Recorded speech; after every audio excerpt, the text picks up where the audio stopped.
பீப்பிளின் இதயத்தில் மறைந்திருக்கும் ஒரு விதை கண்ணுக்கு தெரியாத ஒரு பழத்தோட்டமாகும் என்று வெல்ஸ் பழமொழி சொல்கிறது.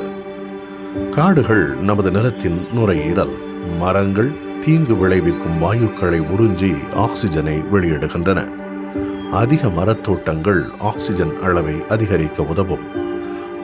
மரங்கள் மகத்தான சுற்றுச்சூழல் இருப்பை கொண்டுள்ளன. புவி வெப்பமடைதலை தடுக்கும் இயற்கை சக்தியாக விளங்குகின்றன. வெப்பநிலையை ஒழுங்குபடுத்துவதிலும் மழை பொழிவுக்கு உகந்த வானிலையை உருவாக்குவதிலும் மிக முக்கிய பங்கு வகிக்கின்றன. மரங்கள் பெரும்பாலும் பூமியின் மேற்பரப்பிற்கான நங்கூரங்களாக செயல்படுகின்றன.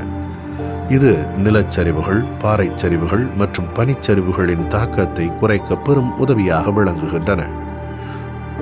நாம் மரம் வளர்ப்பு நடவடிக்கைகளுடன் நேரத்தை செலவிடும் போது மன அழுத்தத்தை குறைப்பதோடு பசுமையான மரங்கள் மனதை மகிழ்ச்சியாகவும் உற்சாகமாகவும் ஆக்குகின்றன. ஒரு மரத்தை நடுபவர் ஒரு நம்பிக்கையை நடுகிறார் என்ற லூசி லார்ஹாம் வாக்கின்படி மண்ணுக்கும் மக்களுக்கும் குழு மரக்கன்றுகளை நட்டு பராமரித்து வருகிறது. ஒரு லாஸ்ட் டைம் வந்து உசிலம்பட்டி கம்மாவை சுத்தம் பண்ணி இங்கே ஆக்கிரமித்தில் இருந்த கம்மாயை சுத்தம் பண்ணி 500 பனைமரம் நட்டோம். அதில் இன்றைக்கி ஒரு 150 மரக்கட்டை பொழைச்சிருக்கு. நான் இங்கே ஷூட்டிங் வரும்போது இந்த கிராமத்தை பார்த்தேன், எனக்கு ரொம்ப பிடிச்சிருந்தது. ஸோ இங்கே நிறைய மரங்கள் நட்டு வச்சா நல்லா இருக்கும், பாதுகாப்பாக இருக்கும்னு தோணுச்சு. அதனால தான் இந்த கிராமத்தை நான் சூஸ் பண்ணிட்டு இங்கே வந்தோம்.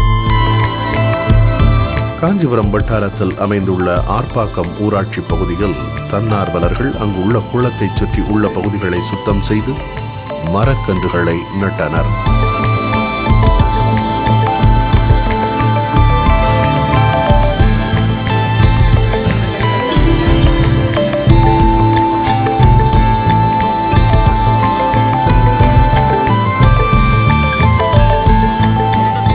இந்த குளம் வந்து ரொம்ப அழகான ஒரு குளம், 50 வருஷம் பழமையான குளம். இங்கே ரொம்ப டர்ட்டியாக இருந்தது, நிறைய துணிகள் இருந்தது, அதை க்ளீன் பண்ணியிருக்கோம்.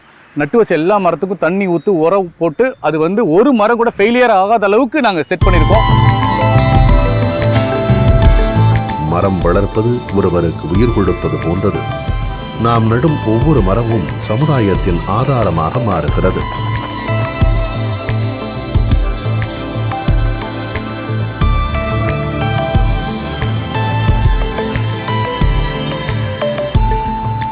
இந்த கிராமத்தில் இப்போது அரௌண்ட் ஒரு 200 ட்ரீஸ் வந்து நாங்கள் பிளான்டிங் பண்ணிகிட்ருக்கோம். ப்ளஸ் இன்னும் இந்த வர 6 மந்த்தில் மோர் தேன் 5000 ட்ரீஸ் வந்து பிளான் பண்ணலான்னு சொல்லி பிளான் பண்ணிகிட்ருக்கோம். தென்னை, கொய்யா, மாதுளை, எலுமிச்சை இதெல்லாம் நட்டு நம்ம பாதுகாத்து வளர்க்க போகிறோம். இதே இன்னொரு டாஸ்க்கு. கிட்டத்தட்ட நம்ம வருஷத்தோட லாஸ்ட்டு ஒரு 6 மாதம் எடுத்து பிளான் பண்ணுவோம். ஏன் இந்த லாஸ்ட் 6 மாதம் எடுக்கிறோம்னா அப்போ இந்த மழை சீசன் ஆரம்பிக்கும். கரெக்டாக பார்த்தீங்கன்னா இந்த ஆகஸ்ட்லேருந்து டிசம்பர், ஜனவரி வரைக்கும் வருஷம் பிளான் பண்ணுவோம். அப்போ பிளான்டேஷன் பண்ணோம்னா அதோட மரம் வளர்றது மழை சீசன் தான் இருக்கும், நல்லா வளரும்.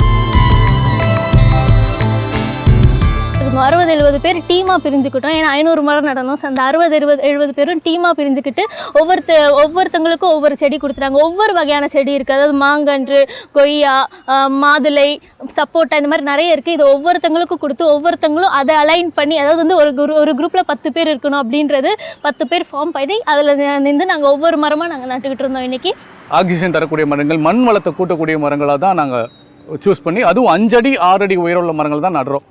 அது கண்டிப்பாக மரம் ஆகிடும். ஸோ அது பார்த்தா அந்த குளத்தை சுற்றி நிறைய மரங்கள் நடுவோம் எப்போவுமே. குளம், கம்மா, ஏரி. ஏன்னா அந்த தண்ணியை வந்து பிடிச்சி வைக்க, ஈர மண்ணை வச்சுக்கிறதுக்கு ரொம்ப யூஸ்ஃபுல்லாக இருக்கும் மரங்கள். மழைக்காலம் தொடங்கும் நேரத்தில் மரங்களை நடுவதற்கும் நமது சுற்றுச்சூழலை பராமரிப்பதற்கும் தேவையான முயற்சிகளை எடுக்க வேண்டிய அவசியம் இருக்கிறது. சின்ன குழந்தையிலேருந்து பெரியவங்க வரைக்கும் வந்திருக்கோம். இந்த பணி வந்து இன்னும் ஒரு 6 மாதத்துக்குள்ளே இன்னும் ஒரு 5000 மரம் நடுறதுக்காக நாங்கள் பணிகளை தொடங்கிட்டு இருக்கோம். எங்கள் சமூக நல கட்டளை சார்பாக இன்னும் அது மேலே போகணும். எங்களால் முடிஞ்ச அளவுக்கு நாங்கள் பண்ணுறோம். 50% அதில் வளருது. அதில் 50% நாங்கள் எங்களால் முடிஞ்சதை தண்ணியை நாங்கள் பாதுகாப்பு கொடுத்துட்டு தான் இருக்கோம். அதிகபட்சம் இல்லைனாலும் ஓரளவுக்கு நாங்கள் பண்ணிட்டு தான் வரோம். எவ்வளோ மரம் இருக்கோ அந்த அளவுக்கு வந்து நம்மளுக்கு வந்து மழை இருக்கும். மழை இருக்க நம்மளுக்கு வந்து அதுதான் வாழ்வாதாரமே. குடிக்கிற தண்ணியும் காற்றும் தான் முக்கியம். அது இல்லாமல் தான், ஆக்சிஜன் இல்லாமல் தான் வந்து கொரோனா டைம்லலாம் எவ்வளோ கஷ்டப்பட்டோங்கிறது நம்மளுக்கு தெரியும். ஸோ இந்த மரம் இருந்தால் தான் அந்த ஆக்சிஜனே கிரியேட் ஆகணும். ஆக்சிஜனு கூட கையேந்திர நிலைமை வந்துடக்கூடாது. ஸோ அதனால் வந்து எல்லாருமே வந்து ஒரு பீப்புள் எல்லாருமே நாட்டு மக்கள் எல்லாருமே அட்லீஸ்ட்டு அவங்களுடைய லைஃப் டைம்லேயாவது அட்லீஸ்ட்டு என்ன தான் அவங்க சாதிச்சாங்களோ என்ன தான் பண்ணாங்களோ ஒரு மரமாவது நட்டு வச்சான்னு இருக்கணும் பார்த்தீங்களா. அவங்களுடைய லைஃப்பில் வந்து ஒரே ஒரு மரமாவது நட்டு வச்சாங்கன்னா அது அவங்களுக்கு மட்டும் இல்லை, அடுத்த ஜென்ரேஷனுக்கு மட்டும் இல்லை, நாட்டுக்கும் ரொம்ப இதுவாக இருக்கும். மாதத்துக்கு ஒரு நாள் போய் எங்கள் டீம்லேருந்து நான் ஒரு 4 பேர் 5 பேர் அனுப்பி அதுக்கு உரம் தேவையா இல்லை தண்ணி தேவையா இல்லை அதுக்கு ஏதாவது மெஸ்ஸு போடணுமா அப்படிங்கிறலாம் நாங்கள் நட்ட இடத்துல போயிட்டு அதை ஒரு பார்வையிட்டுட்டு அது அண்ணா என்ன சொல்கிறாரோ அதுக்கான தேவைகள் ஏதாவது தேவைப்பட்டால் அவங்கக்கிட்ட சொல்லி அவர் வாங்கி கொடுப்பாங்க. அது என்னென்ன சேஃப்டி பண்ணணுமோ எல்லாமே பண்ணிக்கிட்டு இருக்கோம். இது ஒரு ஆளாக பண்ண முடியாது, ஒரு டீம் ஒர்க்காக சேர்ந்தால் மட்டும்தான் பண்ண முடியும். அதே மாதிரி எல்லாருமே சேர்ந்து செஞ்சால் நம் நாடு மலைவளம் காப்போம். மரக்கன்றுகளை நடுவதோடு அதை தொடர்ந்து பராமரிக்கவும் உறுதிமொழி எடுத்தனர். இன்னைக்கு இருக்கிற லைஃப் ஸ்டைலில் ஹீட் ப்ரொடியூஸ் பண்ணுற ஒரு வாழ்க்கை முறையில் தான் நம்ம இருக்கிறோம். ஏசி, காரு, பைக்கு இப்படி எல்லாமே வந்து ஹீட் ப்ரொடியூஸ் பண்ணுது. இயற்கை சூழல் சார்ந்த வாழ்க்கை முறைங்கிறது ரொம்ப கம்மியாயிடுச்சு. மரங்கள் தான் இந்த வெப்பநிலையை சமநிலைப்படுத்துது. அதனால் மரம் வளர்ப்புங்கிறது ஒரு முக்கியமான கலப்பணியாக இருக்குது. மீண்டும் ஒரு நிகழ்வில் சந்திக்கலாம். நன்றி, வணக்கம்.